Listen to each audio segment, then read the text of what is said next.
Israeli Takatifu na jumla la uongozi wa halmashauri wa Walei tumetoa sadaka ya misa kumshukuru Mungu kwa kuhitimisha mwaka wa kanisa. Nawaombea viongozi wote, vyama vyote kuendelea kuitumikia kanisa, tuendeleze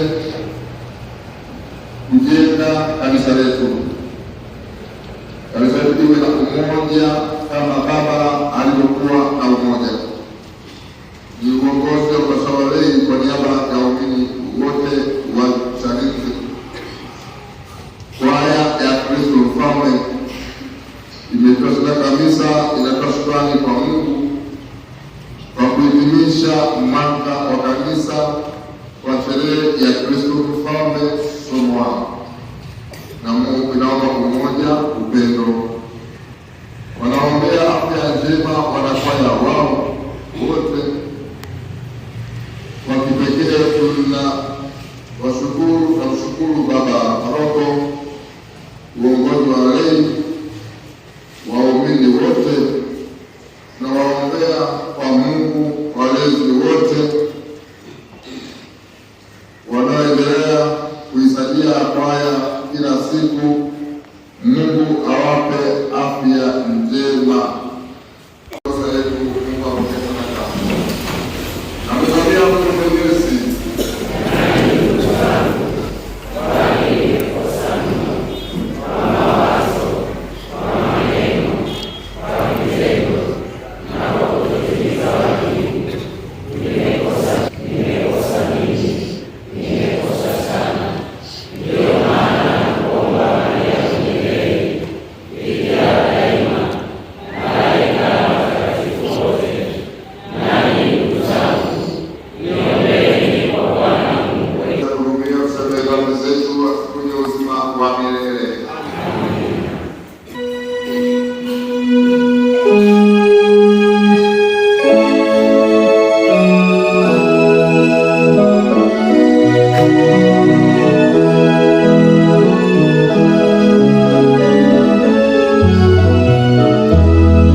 Samueli wa pili sura ya 5 aya ya kwanza hadi ile ya 3.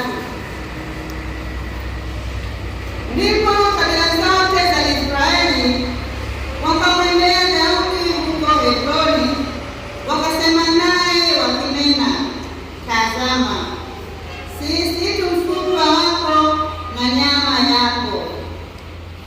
Zamani za kale, hapo Sauli alipokuwa mfalme juu yetu, wewe ndiwe uliwaongoza Israeli watoke nje na kuingia ndani. Naye Bwana atakuambia wewe, atawalisha watu wangu Israeli, nawe utakuwa mkuu juu ya Israeli. Basi wazee wote wa Israeli wakamwendea mfalme huko Hebroni, naye mfalme Daudi akapatana nao huko Hebroni mbele za Bwana. Wakamtia Daudi mafuta awe mfalme juu ya Israeli. Neno la Bwana.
msamaha wa dhambi.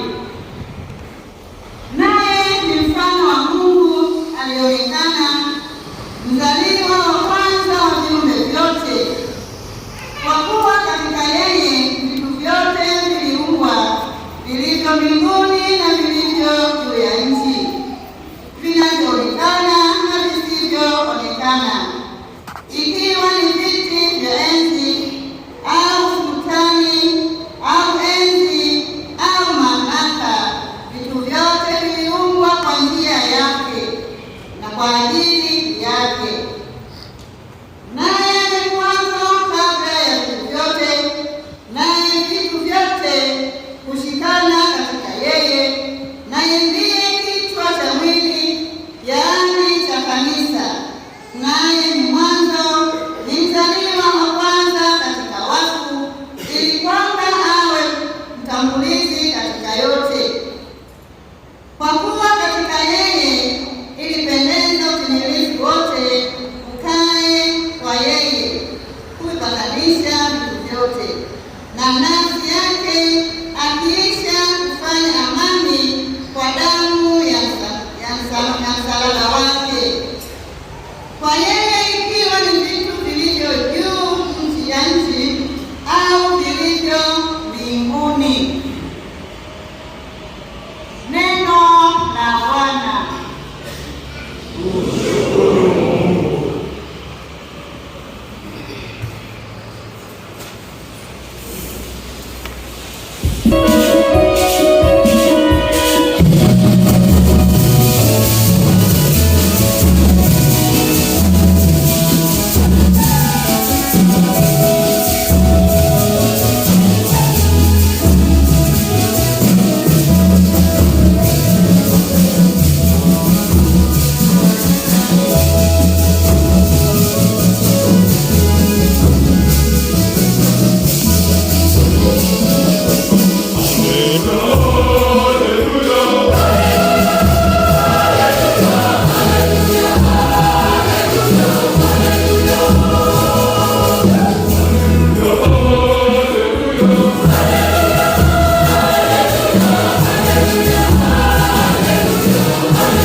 wewe mwenyewe, na juu yake palikuwa na anwani, huyu ndiye mfalme wa Wayahudi. Na mmoja wa wale wahalifu waliotundikwa alimtukana akisema, je, wewe si Kristo? Iokoe nafsi yako na sisi. Lakini yule wa pili akajibu akamkemea akisema, wewe umuogopi hata Mungu? Nawe uko katika hukumu hiyo hiyo, nayo ni haki kwetu sisi, kwa kuwa tunapokea malipo tuliyostahili kwa matendo yetu, bali huyu hakutenda lolote lisilofaa. Kisha akasema, Yesu, nikumbuke utakapoingia katika ufalme wako. Yesu akamwambia, amin, amin nakwambia, leo hii utakuwa pamoja nami mbinguni.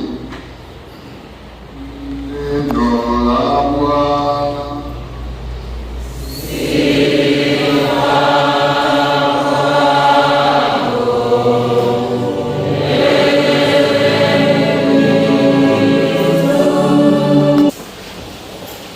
Ndugu zangu, tumsifu Yesu Kristo. Tumsifu Yesu Kristo. Jumapili ya 34 ya mwaka, Jumapili ya mwisho ya mwaka, kanisa linafanya sherehe ya Kristo Mfalme. Katika Jumapili na siku ya leo na siku hizi, mama kanisa anajaribu kutuelezea, kutuambia, kutufundisha kujua nafasi ya Yesu katika maisha yetu na katika dunia hii. Ufalme au cheo cha ufalme katika dunia hii ndio cheo kikubwa sana. Ungekuwa na cheo kingine kikubwa duniani, tungemwita Yesu cheo hicho. Lakini basi katika dunia hii mfalme au ufalme ndio cheo kikubwa, mamlaka makubwa sana katika ulimwengu. Zaidi ya rais, zaidi ya waziri, zaidi ya cheo chochote, cheo kinachotambulikana kikubwa duniani ni ufalme au ufalme. Ndio kwa mwanamke mali.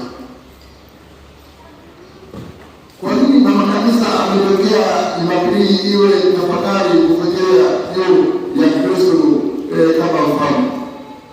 Kwa sababu Yesu yeye ndio mkubwa wa ulimwengu.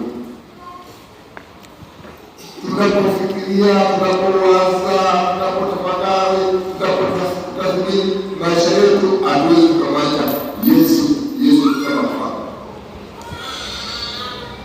Yeye ndiye kiongozi, yeye ndiye mwenye cheo, mwenye mamlaka juu ya dunia hii. Alikabidhiwa cheo hicho na pasio na baba yake wa mbinguni, yaani Mungu.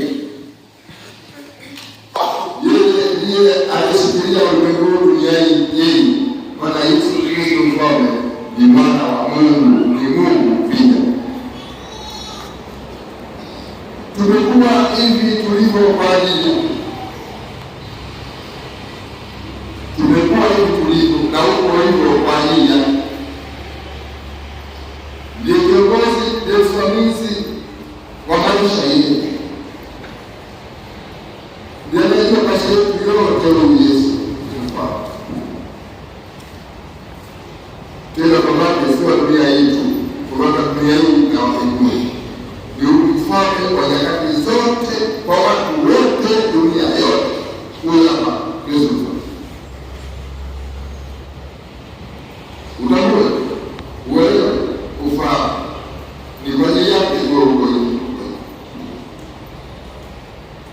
Hata kanisa letu hili la Tarime tujue asili yake ni Yesu mfalme. Tunaitwa Wakristo wanaomfuata Kristo, yaani mfalme. Si tu kwamba tufuate wa Tarime, bali wa Morogoro, wa Bagamoyo, wa Dar es Salaam na nchi nzima na duniani kote.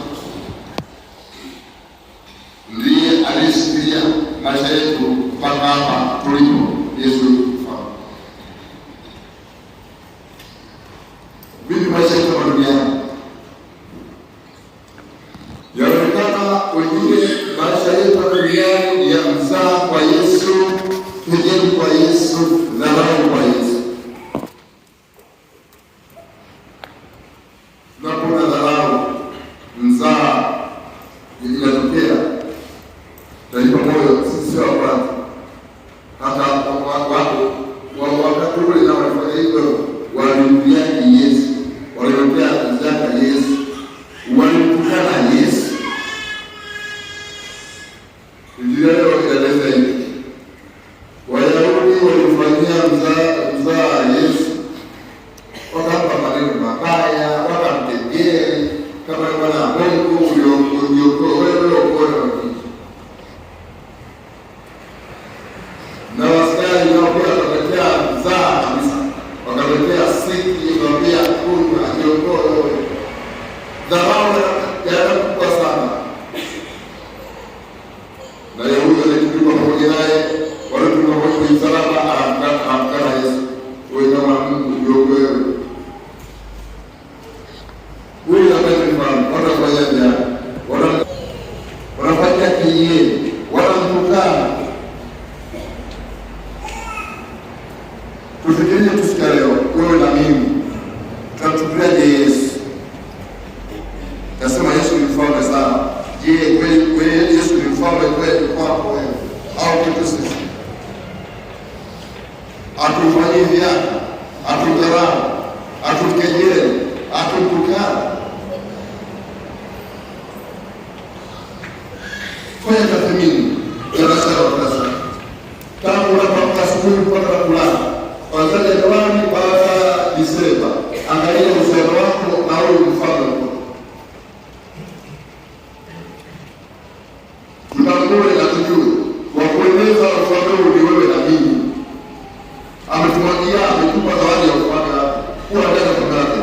Kazi yako, kazi yangu, kazi yetu ni kueneza ufalme wa Yesu kwa watu wote duniani kote, na sio kueneza na kutetea na kukujenga. Shukrani ya sana.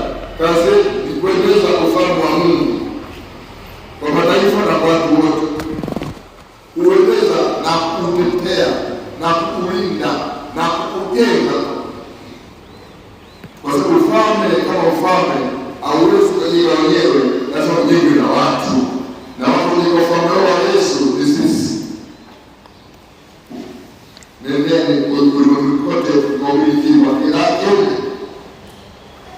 Ndio zetu kupeleka ujumbe kwa watu wote, habari njema kwa watu wote, habari ya furaha, habari ya matumaini, habari ya amani, habari ya mafanikio, habari ya uponyaji. Sisi ndio kazi yetu.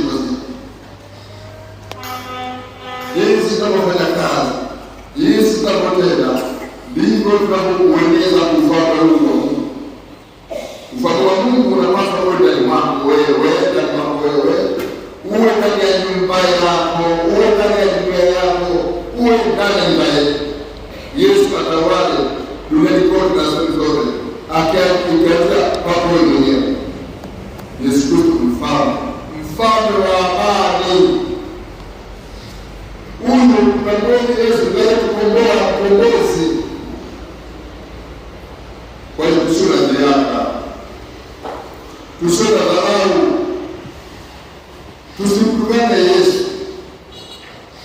Tutambue yeye kwa sababu ya uwepo wetu hapa duniani na kutu kwetu, kwa kuwa yeye ni mwana wa Mungu. Ndugu zangu wapendwa, siku hii sherehe ni kubwa sana kwetu, inatupa heshima sisi tunamwamini yeye. Tusifanye vyaka wala dharau kama alivyokuwa. Kuna wengine mpaka leo wanadharau Yesu, mpaka leo wanadharau Yesu, wanafanyia vyaka Yesu, mpaka leo kuna watu wanamtukana Yesu. Wengi tu, na hata sisi tunatukana Yesu bila kujua, tunafanyia vyaka bila kujua, kwa sababu hatufuati maagizo yake, sheria zake, amri zake hatufuati. Usipozifuata amri zake, sheria zake, kanuni zake, ujua kuna vyaki, kuna dharau, lugha chafu, lugha mbaya kwa kanisa, kwa viongozi na hata kwa Yesu mwenyewe.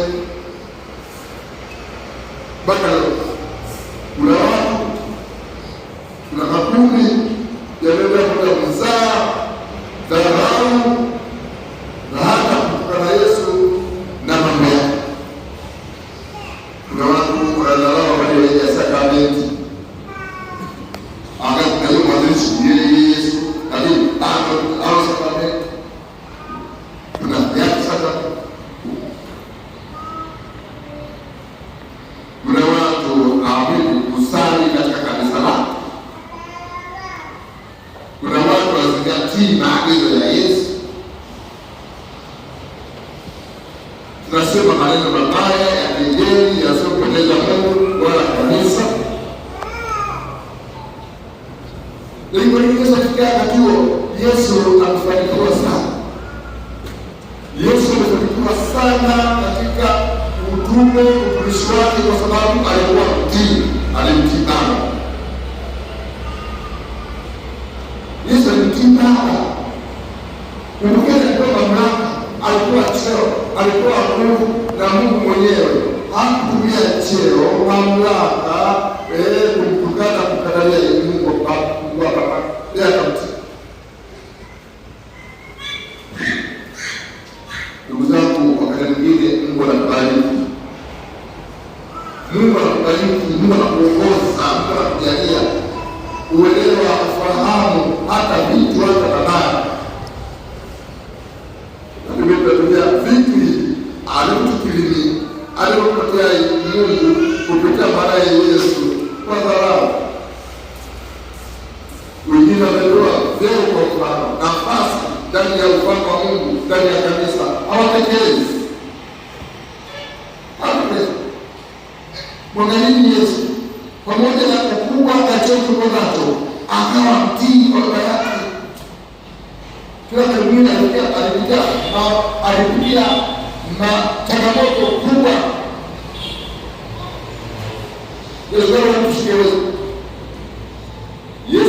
Yesu amekutana, Yesu alipigwa, Yesu anaibishwa, Yesu aliteseka, Yesu alitoka jasho la damu, Yesu mpaka amekufa katika uaminifu, katika magumu, katika uzito. Yesu hakumkana baba yake, akamtii, akamheshimu hata katika magumu. Wewe angalia wewe nini? Umepewa jukumu kidogo tu la kushinda. Kushinda. Magumu madogo ya kwenda.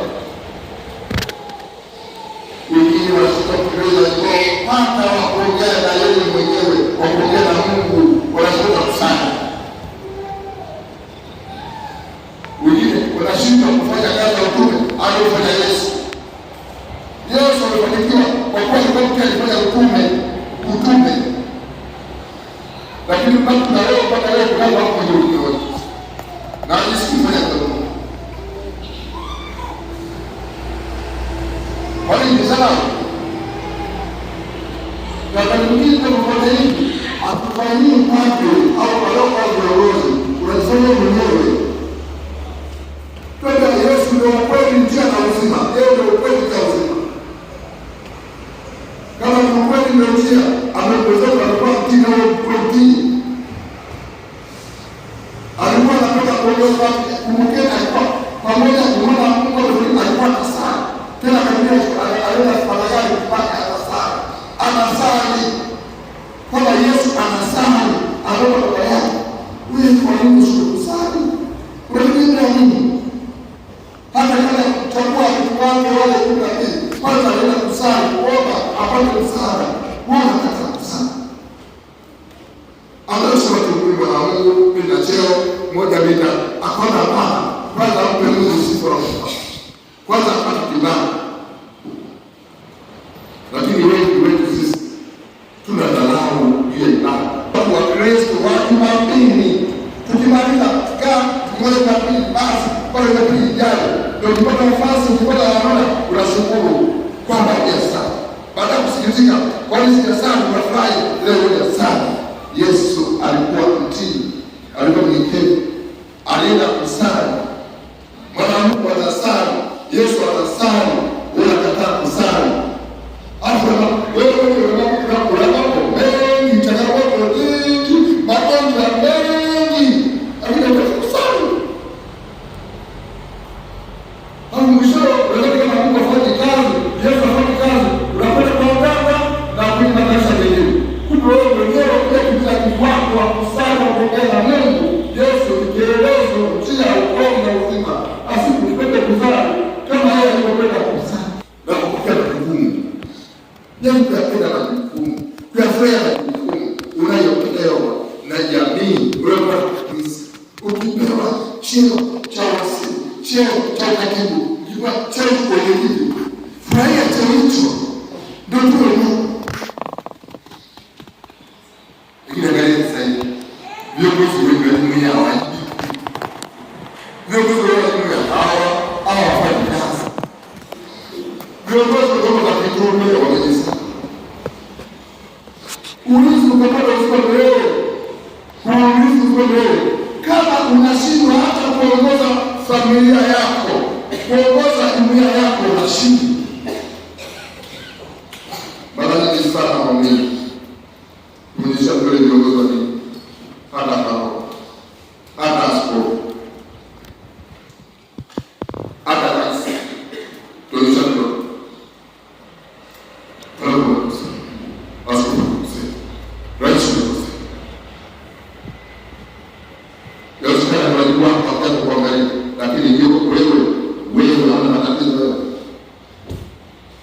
Wewe baba una matatizo mengi. Mbona unanionyesha wewe hala askofu, rais, waziri, mkuu wa mkoa, mkurugenzi, wewe tunashindwa kushukuru familia zetu. Mimi naambia kuna watu wanashindwa kuishi kwa familia zao kwa matatizo.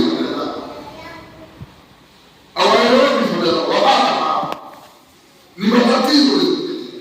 Hawajui familia, hawaangalii familia, hawahesabii familia, mama na watoto. Na ndio kwa mimi ni familia. Kwa nini tumeshindwa?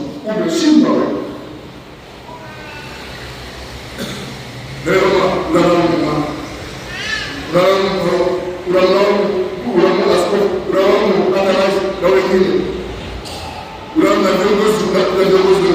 lakini wewe mwenyewe mama umeshindwa kuishi kwenye familia yako, umeshindwa kuishi na mume wako na watoto wako, umeshindwa kwa kudhibiti. Lakini bado nazarau tumsifu Yesu Kristo. Leo tunaalika tunapotafakari tunafikiria Yesu Kristo mfalme, utumishi wa Bwana. Sasa fanya kazi yako, jitume. Ukipewa cheo cha baba, heshimu baba wako kama baba, heshimu kama Yesu alivyoheshimu nafsi yako. Kama wewe mama au kama wewe ukiwa kiongozi wa jumuiya, kiongozi wa chama cha kitume, ukiwa kiongozi wa kijambo wa parokia, timiza hilo. Timiza. Hapo ndipo unaheshimu Yesu mfano.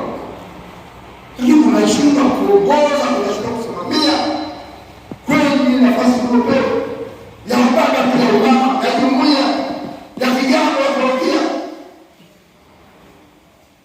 ya utume. Sura ile kukumbusha hivyo kwa Mungu. Leo kufanya tasmini, mwangalie Yesu akaenda wewe. Kwa cheo ulichokuwa nacho, kama unatembea hapa. Angalia cheo nafasi uko nayo kama unaendelea. Ni siku ya kubadilika, ni siku ya kujiona, ni siku ya kwanza upya, ni siku pia ya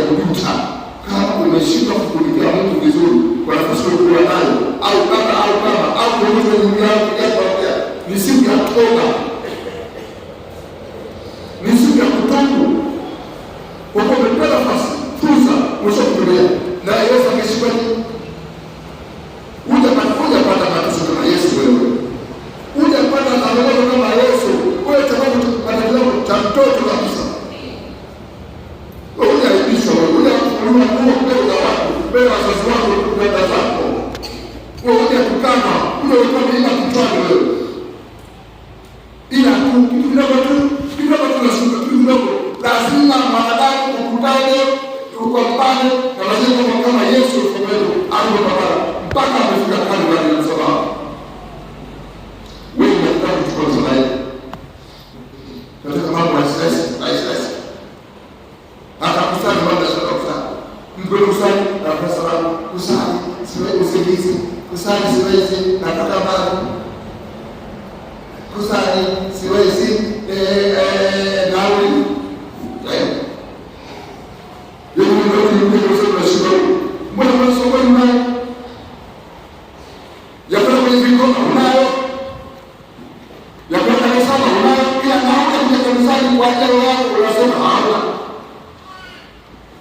Usingizi mimi na usingizi mimi. Sasa sifa. Kama simshukuru Mungu kwa sababu nataka usingizi na upate. Wewe unapata kwa nini usimshukuru Mungu?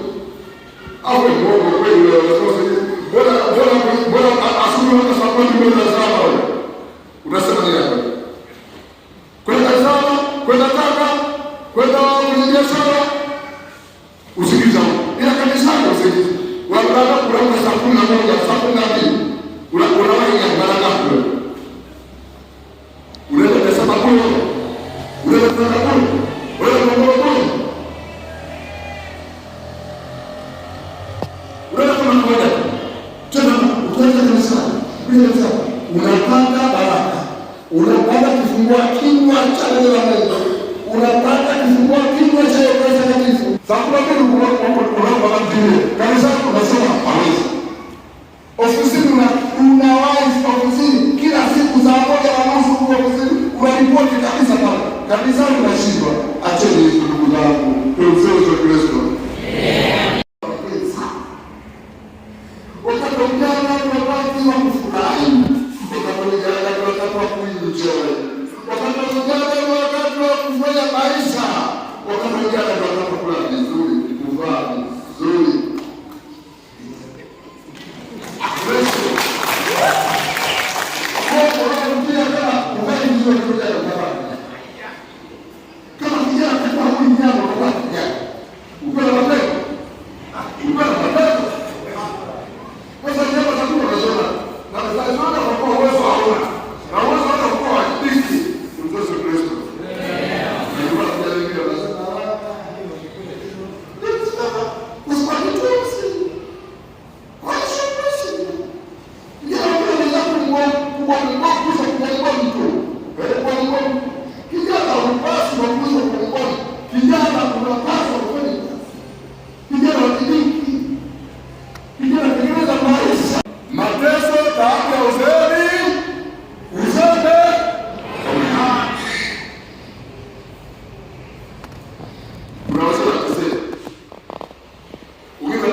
Wanaamani tu, wanakwenda kutaka, anaona kutaka, mwingine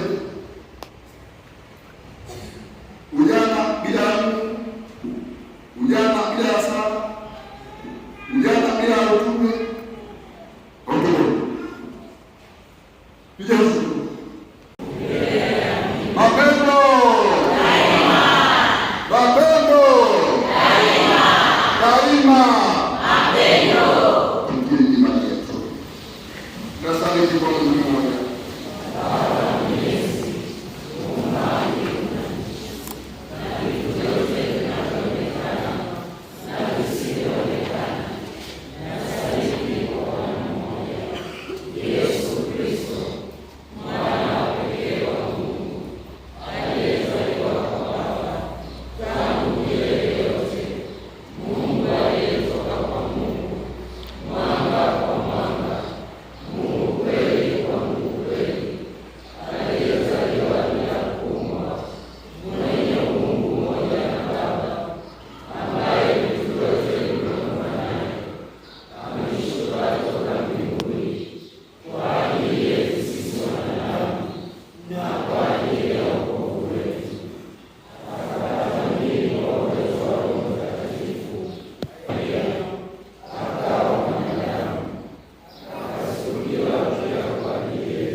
Tunaombayo kwa njia ya Kristo Bwana wetu.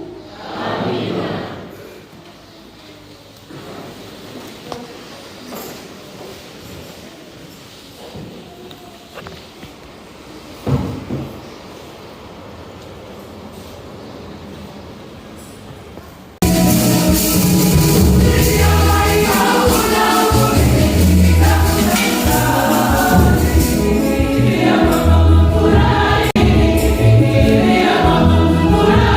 Bye.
mwanao mwenyewe awajalie mataifa yote zawadi ya pamoja na amani, anayeishi na kutawala milele na milele.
Twaeni mnywe nyote, hiki ni kikombe cha damu yangu, damu ya takatifu ya milele itakayomwagwa kwa ajili yenu na kwa ajili ya wengi kwa ondoleo la dhambi. Fanyeni hivi kwa ukumbusho wangu.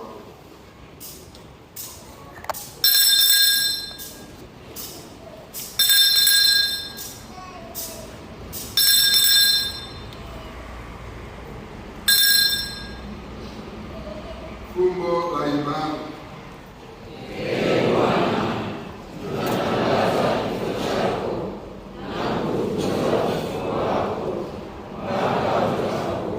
Kwa hiyo Bwana, tunakuadhimisha kukumbusha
Mungu.